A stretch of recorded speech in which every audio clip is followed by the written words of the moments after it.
فيلم الصيف الازلي، امبابي، باريس، ريال مدريد. مساء الفل.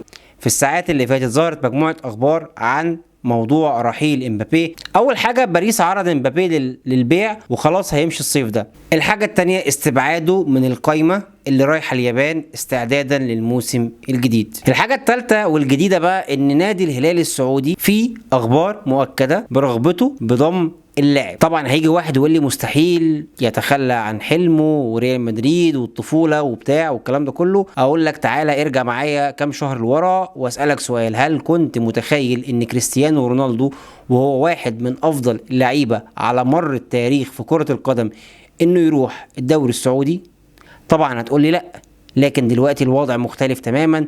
الكوره في السعوديه بتشهد تطور كبير جدا، والموضوع ما بقاش مقتصر على لعيبه كبيره في السن او خلاص عطائها بدأ يقل في الكوره. لا، الموضوع دلوقتي بقى كبير، وفي لعيبه كبيره جدا في انديه كانت بتلعب في انديه كبيره في اوروبا انضموا بالفعل للدوري السعودي ولسه. طيب تعالوا نحلل الاطراف كلها ونشوف كل واحد فيهم عايز ايه. اول حاجه باريس عايز يبيع امبابي لان الراتب بتاعه بقى كبير جدا وعايز يبيعه لاي طريقه. طبعا يفضل نادي غير ريال مدريد. امبابي كمان لو كمل عقده للاخر المفروض ان هو هيحصل على مكافاه اسمها مكافاه ولاء، دي تقريبا حوالي 70 مليون يورو زائد مكافاه توقيع عقد. الاثنين على بعض يعملوا حسبه 200 مليون يورو.